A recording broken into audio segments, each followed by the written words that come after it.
Okay, so everyone is very excited, I guess. 98% people are excited to know, and 71% know what is new educational policy, and 29% don't know what is. Now you will get to know everything about new educational policy after today's session.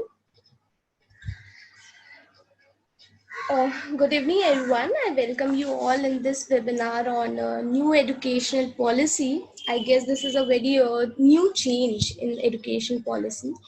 I want to start our evening with one motivational quote. Success has only one measure. Have you succeeded in your own eyes, in your own expectations? It is not just about what world think. You have got to win in your mind before you win in your life. I want I want to thank you all for finding time and attending today's webinar, which is on which is on a very crucial topic. And I want to go first. I want to introduce mytrustedtutor.com. As you all are very aware, it's a marketplace where we help teachers, professionals, and other at school to help their assignments. Our mission is to make quality education available easily and affordable to all. Thanks for trusting us. Today we have our four speaker with us. I want to thank them first for devoting their time for mytrustedtutor.com. Our four speakers are Ajit Kumar sir, Anchal ma'am, Ajay Jain sir, and Nausin ma'am. So, yeah, our first speaker will be Anchal ma'am. Uh, she will be talking about what is new educational policy. She is a founder of K.R. Mangalam World School, Faridabad. She is teaching social science for standard 6 to 8. She is master in commerce from Punjab University and B.Ed from Chitkara University. Achal ma'am, over to you. You can take over now. Thanks, Radhika, for my introduction, and it's a pleasure to be with you. Hello, all. This is Anjal Julka God. As Radhika told, I have done my master's from Punjab University, B.Ed from Chitkara University, and master's in economics and as well as in history from Madurai Kamraj University. Currently, I'm working as a freelancer, and I'm almost having 4+ years of experience in teaching SST in the reputed schools of Delhi NCR and as well as Chandigarh. So as you all know, we are here to discuss about the new education policy. So I would like to share my screen with you all. Let's begin with the new education policy.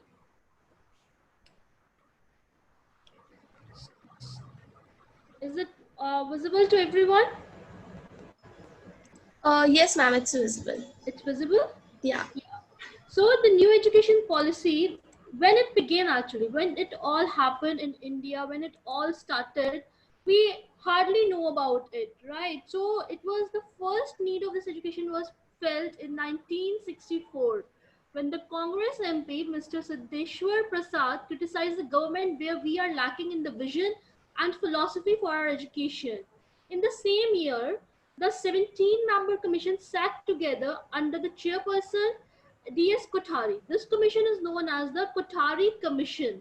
And based on the suggestion of this commission, the parliament passed our first education policy, which is in the year 1968 under Indira Gandhi. And then the second education policy was passed in 1986. Somehow this policy, which was passed in 1986, it was revised in 1992 under P.V. Narasimha Rao when he was the president. And now we are having the third education policy under the prime ministership of Sri Narendra Modi. As we begin with this policy, what is this policy? What does policy discuss upon? Like each and every policy has various amendments, various visions. So every policy comes with amendments. So what about this policy, this envision? So if we discuss at the school level, if we see at the school level, the structure we are following till now, it's 10 plus 2 till 10th, and then we have +1 and +2. The age group were 6 to 18 years, but now this policy has been amended, which says the structure, the educational structure, which should be 5 plus 3 plus 3 plus 4. It should be designed according to it. And the first 3 to 8 years, the first 5 years are the foundational stage of a child, where we have to mold the child like we mold a pot. We have to mold a child according to its needs. He's a quite small child. If you mold a child, he will get molded as per his needs. And the second stage comes from 8 to 11 years. That is the preparatory age, from grade 3rd to grade 5th. After that, we have a middle age, that is from 6th to 8th standard, that is from 11 years to 14 years, where you can provide the vocational training also to the students. You don't only have to focus on the rote memory. We have to focus on the practical thinking also, because the practical thinking is going to help to be a successful person in a coming future. Rote memory is not going to help a child. And the next one is the 14 to 18 years, that is the secondary level, that is the 9, starting from 9th grade till 12th grade, where they can take up the subjects of their choice. It is not necessary if a child is in science, he will only study PCM. They can take other subjects also. If I am in +2, I'll prefer to take physics as well as I'm good in business studies also. So I can take up both the subjects. It is not necessary if I'm in medical, I'll only go for PCM. I can go for business physics, business studies, like it is happening in other countries also. Other countries, they give up the choice to you in subjects starting from grade 9. So in 9th, 10th, 11th, 12th, you take up your choice subjects. This is at the school level. And the emphasis we have given in this policy is the teaching should be in mother tongue up to grade 5. Why it is required that the teaching should be in mother tongue or in the regional language of the student? Because it is very easier for a child to learn or to understand in their own language rather than studying in English. You should be bilingual in your teaching. But sometimes this question arises, what about those people?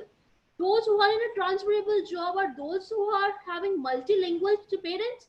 Suppose if I am residing in North India and my parents get transferred to South India, but I don't know how to speak Kannada or Tamil, I don't know. So what about that? In that case, the work is increased for a teacher. The teacher needs to be bilingual. She should use both the languages in her class. If I am teaching in Kannada, so I'm supposed to be teaching Kannada as well as the language which should be understood by another children.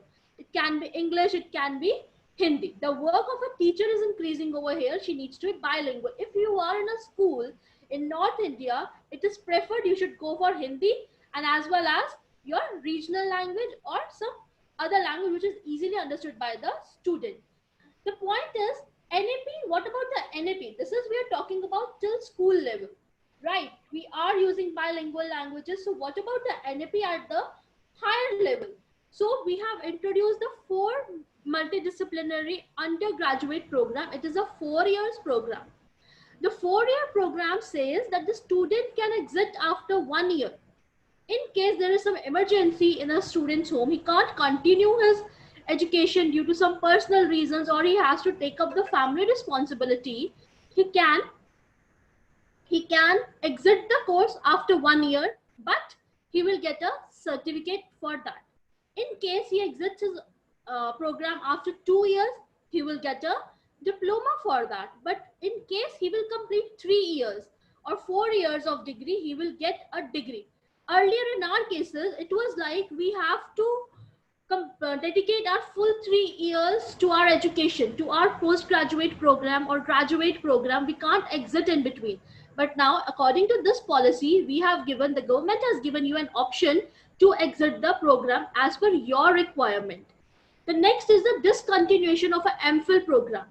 MPhil is the Masters in Philosophy. Basically, MPhil is a research degree when you have completed your postgraduate course and you are going to pursue the PhD. It is between people used to go for MPhil rather than going to PhD. But the government has said, or this policy has said, that we will discontinue MPhil program. We are directly converting it to a PhD. If you have to do MPhil, you will not do MPhil. You will opt for directly PhD, complete your masters, complete your post-graduation and directly go out for the PhD. It has been phased out. MPhil degree has been phased out in favor of direct PhD program. It also sweeps the changes, including opening up of Indian higher education to foreign universities. We have taken up this that the foreign university can set up in India. this is not the clear part which is given by the government. Either we will give them a land to set up their universities, or we will do a tie-up, or we'll merge with them. Some universities are not ready to enter India or take up Indian students, but few are ready for that. So the clear picture is not given about that opening up of higher education to foreign universities. So it needs time to come up. And the next one is the dismantling of the UGC and All India Council for Technical Education. It has been dismantled. Whenever you have to set up a university, you have to need the accreditation from UGC. You have to need accreditation from All India Council for Technical Education, but now it has been dismantled and has been merged into a single body. There is no that you have to go separately for each and every accreditations. The next policy, it phases out of us offering institutions offering single stream. Like if I take an example of IIT, IITs have started with the humanities also. It will phase out those those colleges or those institutions, those who are only offering a single stream, only IIT or only medical. No, this way student will be stick to only IIT. Now what government is doing, they are taking a phase out, and they will offer other streams also, like humanities. IIT can offer humanities, or they can set up a different department, a public department for them. I have given you an example over here of IIT Delhi. As IIT Delhi has set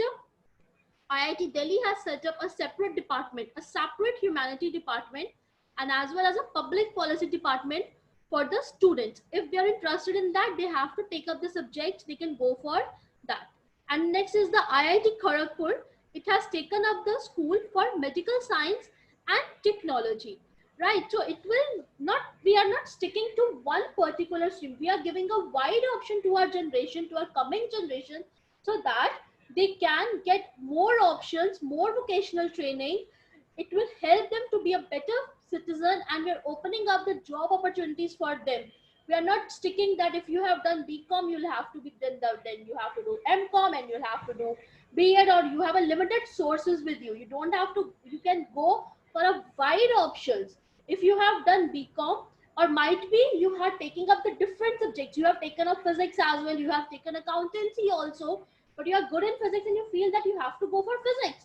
So you can go in that line. You can be a physicist, you can go to an astronomer, right? So it is, according to me, this policy is going to help the coming generation, because it will give them a wide option. They will not stay to one particular stream. Thank you all. Over to Radhika. Thank you, Anchal ma'am, for such an insightful discussion. Thanks, Radhika. Hi, ma'am, this is Shatoda this side. I will be moderating the session with Radhika as well. Okay. I would now like to hand over the podium to Nausheen Parker, who will take us through the positive and negative effect of higher education. Nausheen Parker is the co-founder of Swam Siddhi Mitra Sangh Degree College. She is also an assistant professor with more than 15 years of experience in teaching and administration. Welcome, ma'am. Thank you, Sutata. Good evening, everyone. Very first, I would like to thank Mr. Rishabh sir, the co-founder of My Trusted Tutor, for arranging such a wonderful platform for learning and understanding. Actually, there are wide areas, so I had just taken the positive and negative effects of NAP 2020 on higher education.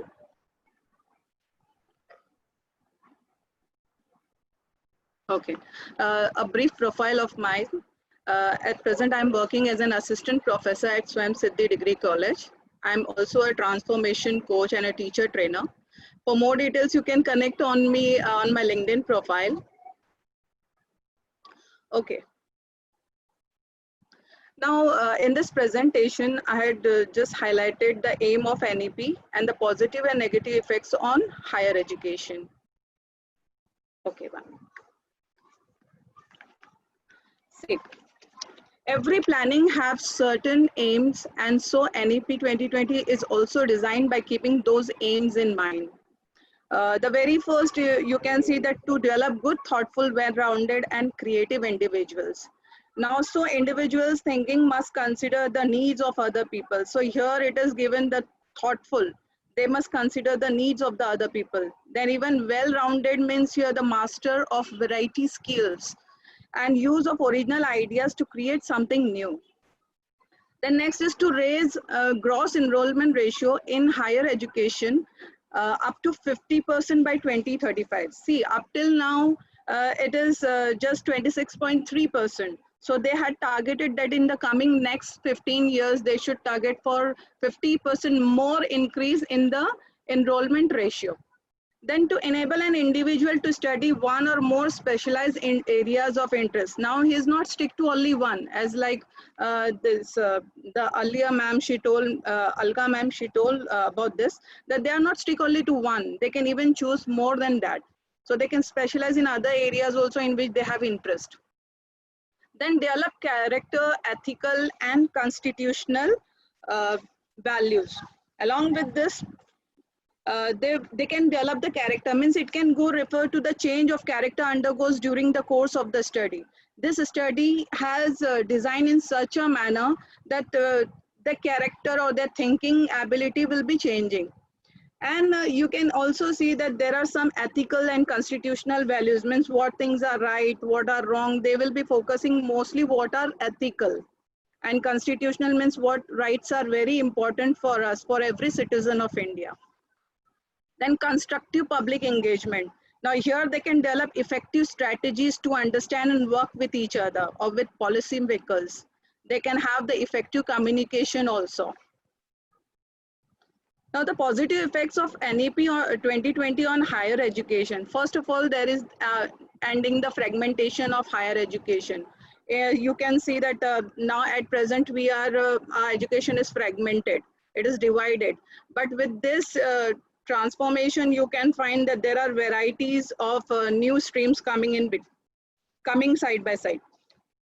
So earlier there was some in the traditional method there was no that much scope, but now there is a holistic approach. You can go along with many things at a time. Then transforming into large multidisciplinary universities or college and higher education institution clusters. Now here all undergraduate programs will also emphasize on music, sports, visual and performing arts. Then even in India, you know that our roots are very deep inside related to art and music. Even you can take yoga also as an integral part of such efforts, as we are giving so much importance to yoga and all. So this can be also a part of our curriculum. Then institution will also be encouraged and funded to over full-fledged programs and courses in these areas. Now it is not just so easy to go with the multidisciplinary, it will require large amount of funds. So even our education is trying for putting much and much funds for college and universities and higher educations also.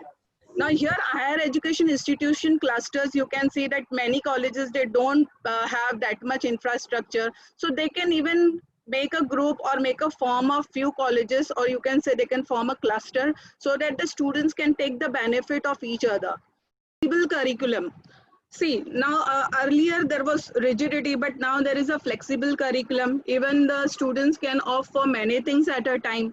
He can't stick only for one, he can choose music also, he can go with the sports also.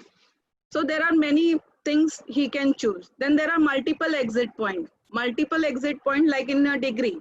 First year if he has completed, so he can get the certificate. Second year he has completed, so he can get the advanced diploma certificate. Then third year if he has completed, so he has completed the degree. Fourth year, so along with the degree, he can get the research also. So it means earlier he was to be told that he has done only schooling, but now with multiple exit point, he can get certificate at all levels. Then digitalization of higher education. Now we know very well that what critical situations we are going through. So any such situation, if it comes in future, we should be well prepared for that. So digitalization is very must in higher education. Earlier we were also just denying to go with this online teaching and learning. But now it's very easy for us. Now we had accepted the change. But this change should not be only for a little while. It should go ahead.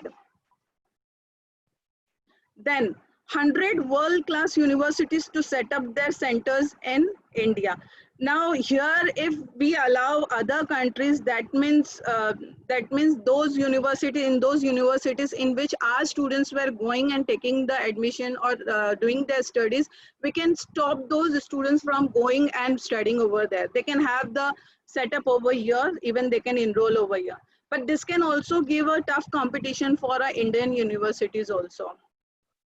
Then it is also decided that investing 6% of GDP on education. Now this, if this is implemented, surely there will be improvement in infrastructure and training of human resource. Then scholarship and for students to be expanded. Earlier this scholarship was limited, but here now they are giving many national scholarship funds so that many students can take the benefit of studies. Even free ship will be provided to the colleges, to the autonomous colleges, so that they can attract more and more students. Then related to B.Ed, here also 4-year integrated B.Ed course is necessary if a student want to pursue teaching as a profession. So 4-year integrated B.Ed course will be there, because the 2 years what was there, now that is excluded. Now, even there is a scope for research. Now, NEP 2020 established a National Research Foundation to fund competitive and peer review grant proposal across discipline to support outstanding research. So funding is very necessary in research. So whoever is very much capable or whoever themes are very much attractive, so for them, there is a scope for research.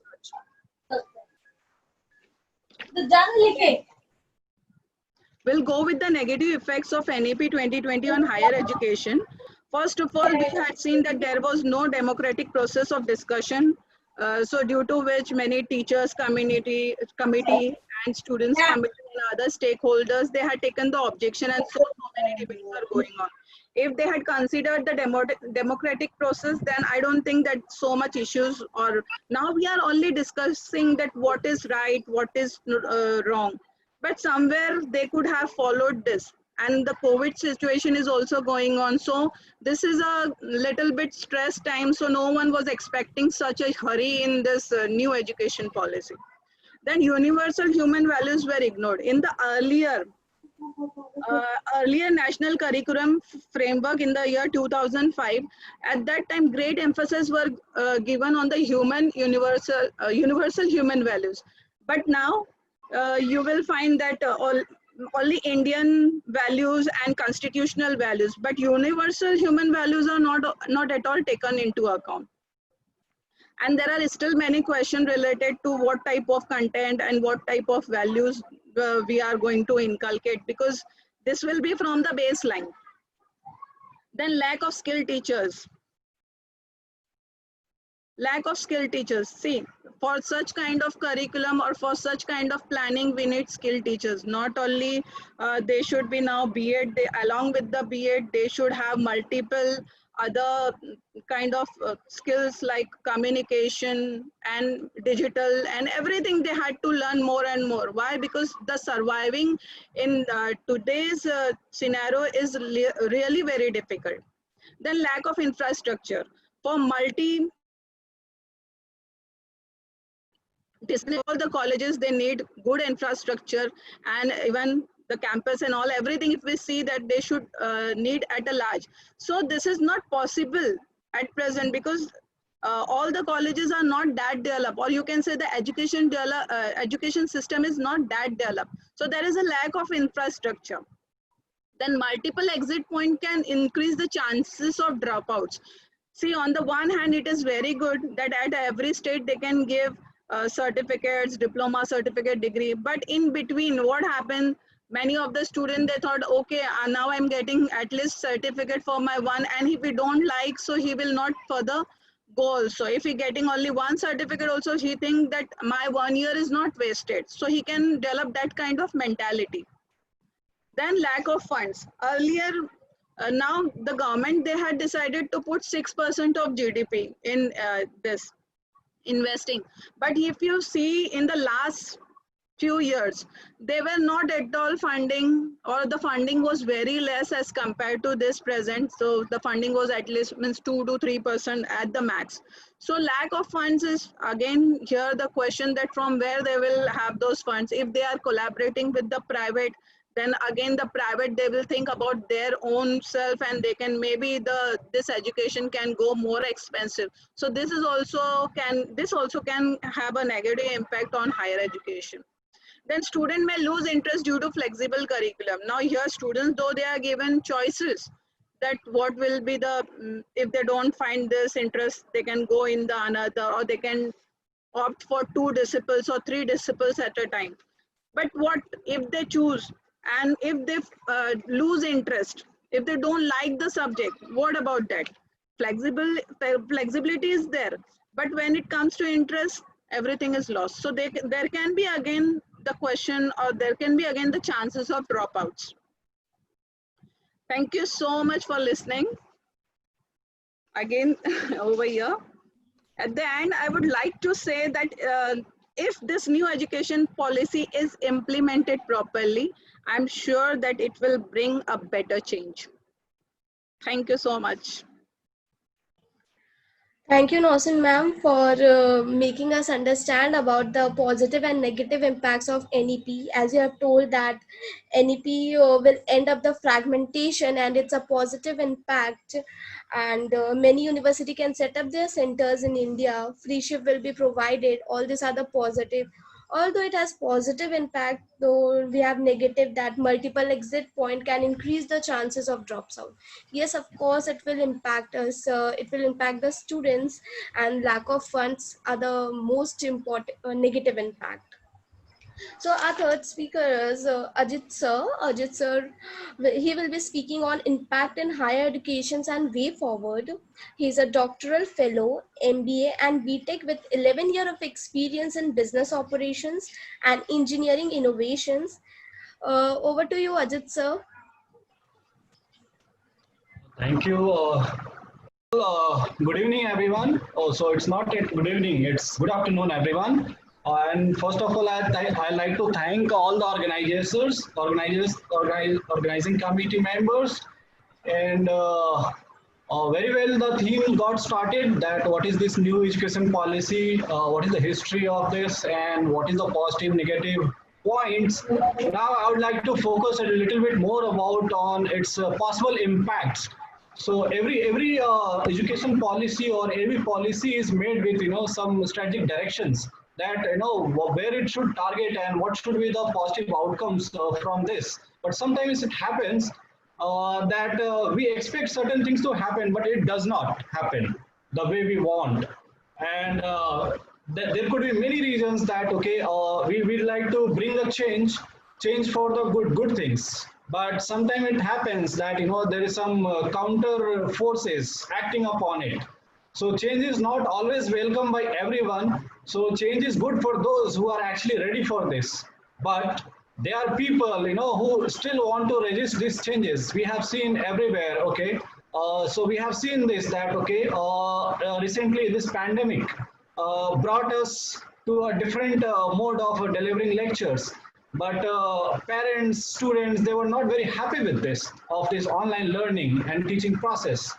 So we have all witnessed that, change is expected to bring a good outcome, but we all resist for certain things. We want our convenience. So now I would like to take your focus toward this, that what is expected from this new education policy, and what is the likely outcome or likely impact on students, and how students can actually tackle this new change, and be a future ready.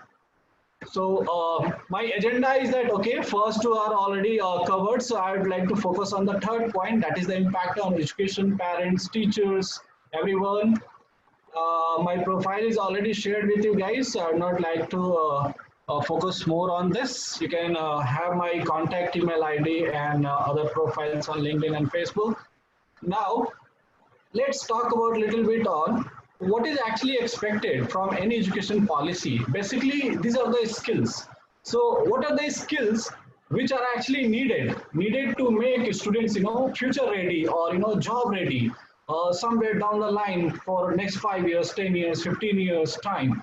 So education policy, this new education policy 2020 is having a target that gross enrollment ratio should be 50% by 2035. What does this mean? This simply means that at least 50% of the students who are in their age of learning, they should be enrolled with various courses in school, in colleges, and every educational institute. The nature of education could be maybe traditional, vocational, some professional, maybe some diploma, and other things as per interest by students. So there is a lots of flexibility given in this new education policy. But one has to understand, if you want to become market ready, job ready, what you need to understand that where lies the opportunity for your future job. So now we have seen that lots of digitalization is happening. We all have got different gadgets which is actually coming with lots of artificial intelligence and new software. New things are coming up. So one man is actually equipped to work for many men. So in this case, what do you need? You need new skills. And for new skills, if you want to tackle new job opportunity, you should have certain domain knowledge where you would like to work, be it art work, be it engineering work, lawyers work, and whatsoever. And apart from domain knowledge, you should also have your mindset, your brain. It should be so trained, so sharp that it should be able to solve any simple or complex problems. Now, you should also have your presentation skills. So unless you go through some rigorous training in educational institute, you will not be able to present yourself, your skills, your experience. So you should showcase your some achievement. You should have such a personality that it attracts the client yourself. You don't need any other advertising company for your case. And when you get a project or some assignment, some work, you should be able to present that as well to your clients to make them satisfied. And at last, presence matters. So every student should have presence inside, outside educational institute. So now we always hear that, okay, some of the institute like IIT, IIM, their students are actually winning the prizes everywhere in newspaper. We see that, okay, lots of news about them. But what about, tier 2, tier 3 or, institute which lie at rural places? So those, presence of those students, we never hear in newspapers. So why is it so? So there should be a different channel, different, places where one should have such kind of presence and which can make, these students reachable by companies or, small MSME startups, organizations, so that domains or whatever profession you study, you can become, like, corporate leaders, scientists, R&D engineers, doctors, lawyers, whatnot. And apart from your domain also, you can go on to become someone like administrator in corporate or IAS officer, that is in government offices. You can also become entertainer nowadays, film star, actor, actress, some other artist, politician, for which there is no proper training or something, some educational degree required. So this is also possible nowadays. But what are the challenges to achieve them? Any idea? You need to look for some opportunities. You need sort of training inside educational institute or maybe outside, some practical experience. And you should very promptly, you should have desire to become something. That's very, very needed. This is the most significant point here. But apart from this, you also have certain expectations from your family, from your social life, your peer group, and above all, you should prioritize them, all these factors. That, okay, what do you want to achieve first, and how to start it, where should you go for, something like that. So everybody has got lots of priorities. So you need to prioritize these factors. And lastly, I would like to say this, that you should always keep a comment given by our former President Kalam, that if you have certain dream and if you want to make it come true, you need to dream first and dream with open eyes. Not like, okay, while you are sleeping and you are seeing very rosy dreams. So that may not work out certain time, but you need to see these dreams with your open eyes. So this is very, very important. So now, going forward, we have all witnessed, okay, certain crises going on, not only this COVID-19 pandemic, but we also trace that, okay, different countries are now, sealing their borders. They are going reverse, in reverse trend, and they are not very open to other countries for the business, jobs, and many other things. There are visa issues. There is a global slowdown we have witnessed in last, I think, 13 years. 3 slowdown I have seen myself. And there is a limited import-export. Now companies are being banned in other countries. So this market scenario, the opportunities, actually these themselves are actually changing.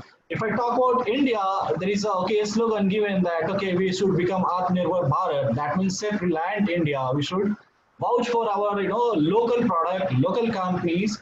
So be vocal for local, these things. So government is also providing certain seed funds, all right? And also helping startup companies to have its own ecosystem. Platform sharing is happening, resource sharing. So you'll hear about, okay, you all know Oyo rooms, right? This kind of business model.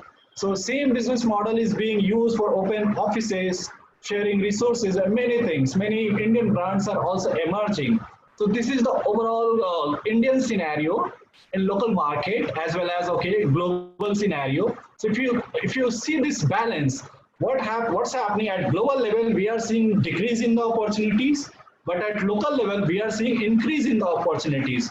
So we should train ourselves so that we become a powerful candidate for, these opportunities. And power of knowledge, skill, and ability, not just, okay, physical or muscular power or any approach, but it should be power of knowledge, skill, and abilities. And we should be credible enough to showcase that, okay, what we have achieved because of our brain power, our own, desire to become something, and our skills, okay? And we should always be consistent performer, be it, okay, education, okay, delivering certain assignments, some projects. So how do you become a consistent performer? So maybe you are doing some college projects, school projects, your assignment submission. So you should always get claps from your teachers, your peers, and everyone around. So this is one of the indicators of being consistent performer. And you should also build relationship with senior professionals, your seniors, that what challenges they faced and how they overcame. So like that, you will get lots and lots of feedback. So improve your own performance. Now, impact on higher education and way forward. So what is going to happen with many different higher educations institutes? So we have some certain example about IITs and IIMs, but what will happen to medical institute? What will happen to certain institute which has got a mandate by Government of India only earlier that they'll be solely focused on some specialization only, like IIM. They only give management education. AIMS, they only give medical education and research. Okay, so they are some NIFT is there, which always work on research and teaching for a specialized program focused on fashion technology only, fabric design and certain things. Okay, so what is going to happen with these institute? And then tier 2, tier 3 institute and institute which is at rural area. But just try to recall the first point. Government has said this particular policy is actually going to affect those institutes, okay, which is capable of having large number or mass level of students getting enrolled, in their system. So particularly this National Education Policy 2020 is going to focus more on those institutes which has got big campus, large infrastructure, and capable to absorb lot many of student enrollment. So, but I believe that this specialized institute, autonomous institute, will not be touched for now, okay, unless the director or the management of these institute themselves propose that they want to expand in other, multidisciplinary courses. They will not be touched. Instead, different districts or rural areas, their new educational institute will come up, which will having capability of enrolling large number of students. Now, how to understand which institute is good, which institute is not so good, and where should you focus on?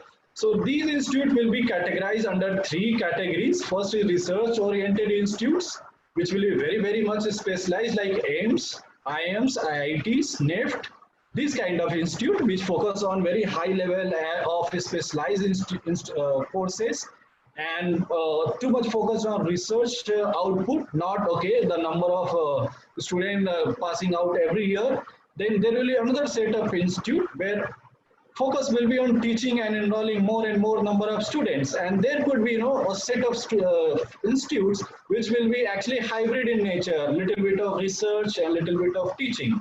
So these three kind of institutes are being talked on, and some policy will be made. I think there is a brief discussion about this particular thing also in current new policy. And then what will happen to student? Students would be given chances in very early in their education system, the school education, or secondary, senior secondary, higher secondary education, that coding is becoming mandatory at 6th level, 6th standard. Why? Because coding is the future, and coding nowadays is not so difficult, which it used to be 20-25 years ago. Now systems are so powerful, computational power is so much with our computer system or programming system, that even if you write certain things layman's language, or if I speak something, computer is able to program itself, okay, what you are speaking and what you want your computer to do. So such is the power of AI. So having certain set of skills of little bit of coding, and without coding knowledge also, a student can become future ready. But the thing is that you should be knowing which new technology is actually there in the market, which is coming up. So this computer education has itself changed. So computer education is there in school education, but this education itself is so much advanced nowadays. So this advancement should be part of our curriculum at very early stage. Then not only dual degree, but parallel education systems would also be encouraged. So dual degrees, in span of let's say 4 or 5 years of time, you get not just one degree, maybe dual degree, like you get BA and MA, BTech, MTech, something like that, or BTech or MBA. But there is another system also coming up where you can enroll yourself full-time somewhere, and in some other institute, maybe part-time, or you can enroll as distance learner student. So maybe like you are very much interested in focusing on career in some very research-oriented institute, maybe like you are enrolled at AIMS, but you also want to learn some music. So you can go for some distance learning education and other things. Maybe you are very much interested in political science, so you can also enroll at part-time or distance learning mode at somewhere else also. Earlier it was not possible, but now this also become possible. This is called parallel education system. So this is also going to be encouraged. Now, at last, if you want to become future job ready, there should be lots of focus on learning by doing, not just rote learning thing where you used to memorize certain things, pass the exam with very good marks, and when you go to a company, you find yourself that you are facing lots of issues. So this perspective is getting changed now. And students will learn by doing practical things, making assignment, making some prototype of product and services. And they'll get also some vocational training at the school level as well, at local maybe mechanic shop, carpentry shop, and many other things. So they'll learn many things by making certain products, certain services, and work. And this is going to be part of your school curriculum. So this is going to have a great impact on your education system, and this is the actually way forward. And if you really want to improve yourself, so I have prepared certain bullet points, certain guidelines, enroll for the courses for different skills, which is going to help you as per your dream, your desire, what you would like to become afterwards.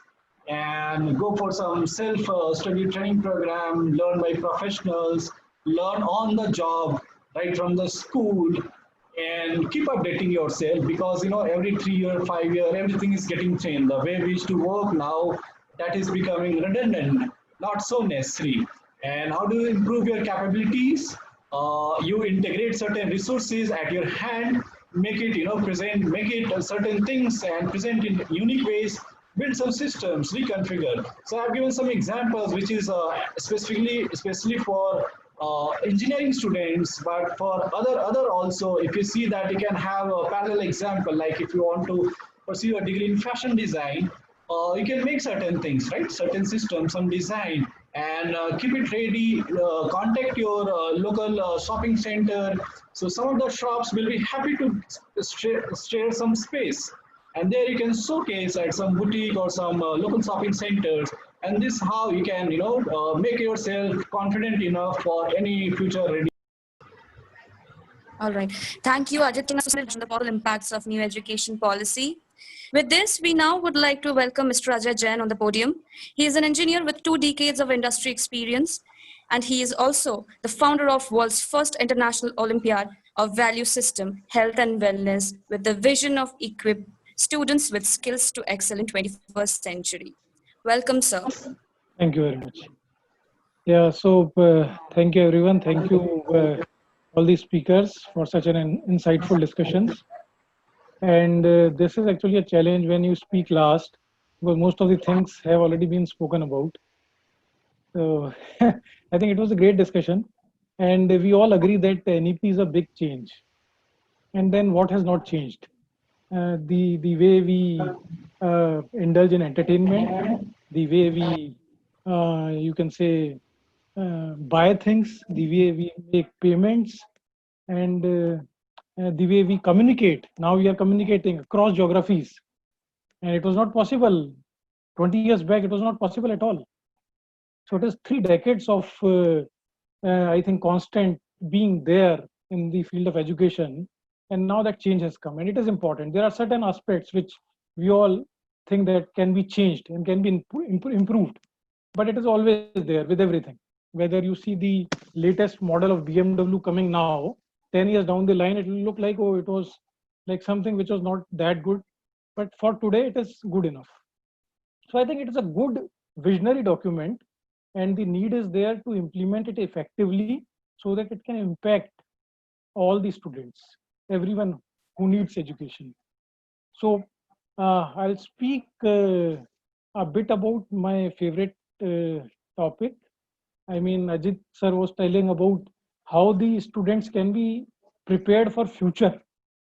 So now the challenge is that the technology in which students are being trained, that technology itself is getting changed every few years. So a student who is going to school today, he will be job ready, say in 20 years or 18 years from now. And in 18 to 20 years, the technology itself would have changed a lot, that training him for that future job. I think none of us know, even those who are sitting in the most advanced technology companies, they cannot even predict what will be the scenario, what will be the skill set required for jobs 15 years down the line. Whatever latest is there today, it may not be relevant at all there at time. So now what remains constant? I think what remains constant is the ability of students to learn, to face challenges, to make decisions, to think creatively, to solve problems. These are the things which are all part of the values which we can give to students. And then with all these skill sets, they can be ready to face challenges in life as well as in career. So I'll share a small example of blue zones. If you've heard of blue zones, these are 4 zones across the world. These are different culturally, different geographically. There's a blue zone in Japan. There's a blue zone in Costa Rica. There's a blue zone in America, and one is there in Italy. Small places, very small communities. And what is the difference? People live much longer, above 100 years. 90 to 100 years is very, very common. And not only they live longer, they live healthier. A 90-year-old works like a 50-year-old here. He's still active in his domain. He's walking several kilometers a day. He's working in the field. He's working in his gardens. So what is different? they are in these blue zones. Researchers have actually worked on all these zones, and they found something which are common across these. And mind it that these are all different geographically and culturally, different countries, different cultures. And there are 3-4 things which have come out as common. Now, first two things are related to their health and wellness practices. One is, I'll take example of Okinawa, Japan, small island, which was almost completely destroyed during the World War II. And now people live there 100-year plus. It has a record of longevity across the world. What is that which they have done? So their health and wellness, what they do, they eat from small vessels. They eat till they are 80% full. They're not overeating. So that is part of their culture, which they call hara hachibu.